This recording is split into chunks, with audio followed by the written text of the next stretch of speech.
Alright guys, in this video I'm going to show you guys how to use solder sticks.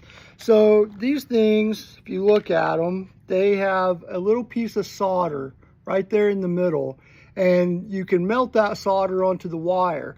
Now conventionally in the past we might have used crimp butt connectors like this one, where you crimp both ends onto the two wires, and those worked okay, but this one is going to do a lot more, giving you a better connection, a more solid connection, better conductivity, and keep dirt, moisture, and contaminants out of the joint, right? So the first thing that we're going to do, and I might have to do this video twice because I'm going to be using this one a lot, and this is one of my favorite electrical tools. This is a Tessmann wire stripper, but wire stripper is just not a really great name for this thing because it does so much stuff, right? So I got some blue wire here. I'm going to use the Tessmann wire stripper to cut the wire, right? So not only can it cut the wire, now I can use it to put it in here and strip the wire. And then I can use it on the other end, strip the wire. But since I'm wanting to connect two wires together, I'm going to cut this wire again right in the middle. And then I'm going to strip the two ends where I just cut.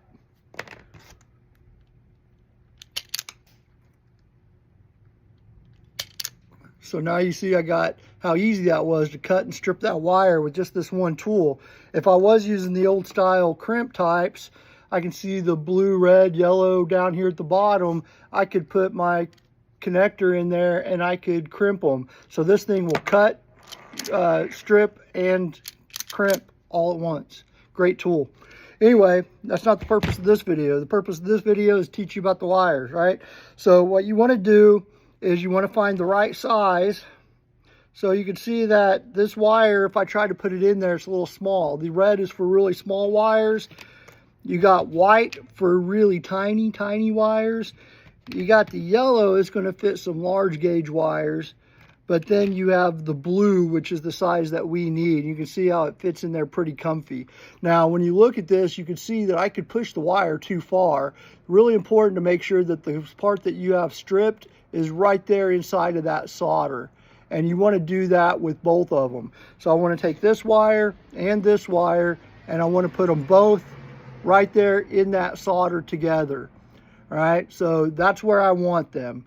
Both those wires are in that solder, and then I'm going to use the good old heat gun. You don't need to spend a fortune on one of these. All it has to do is produce heat.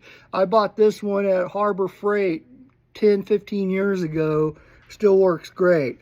So what you're going to do is you're going to turn on your heat gun,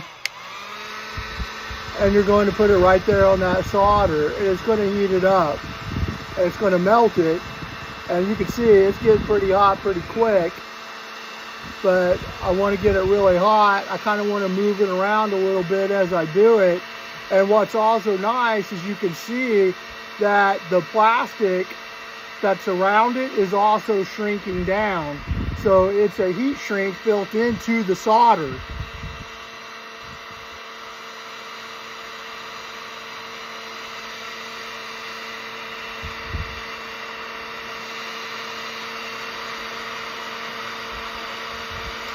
Want to leave it on there a little while just because I want to make sure that it gets melted and gets mixed in with the wires really good. All right, so at this point now you can see that the plastic heat shrinked around the wires, around the insulation. So I've got the protection there from moisture, and I've got a good seal. That solder's holding those wires in there really well. So the other thing that you could do, and I like to do this because this is great, but I also prefer the additional just feeling of a better secure fit of putting some actual other heat shrink on there. And then what I'll do is I'll take that heat shrink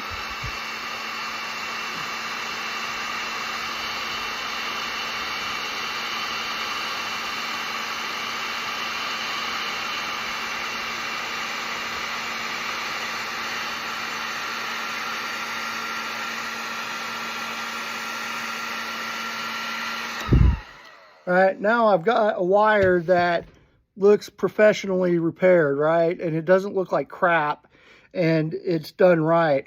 You could use cigarette lighters and things like that to do these, but they really kind of, yeah, I would recommend getting one of these. They're not expensive. You can probably find one for around 10 bucks at a store.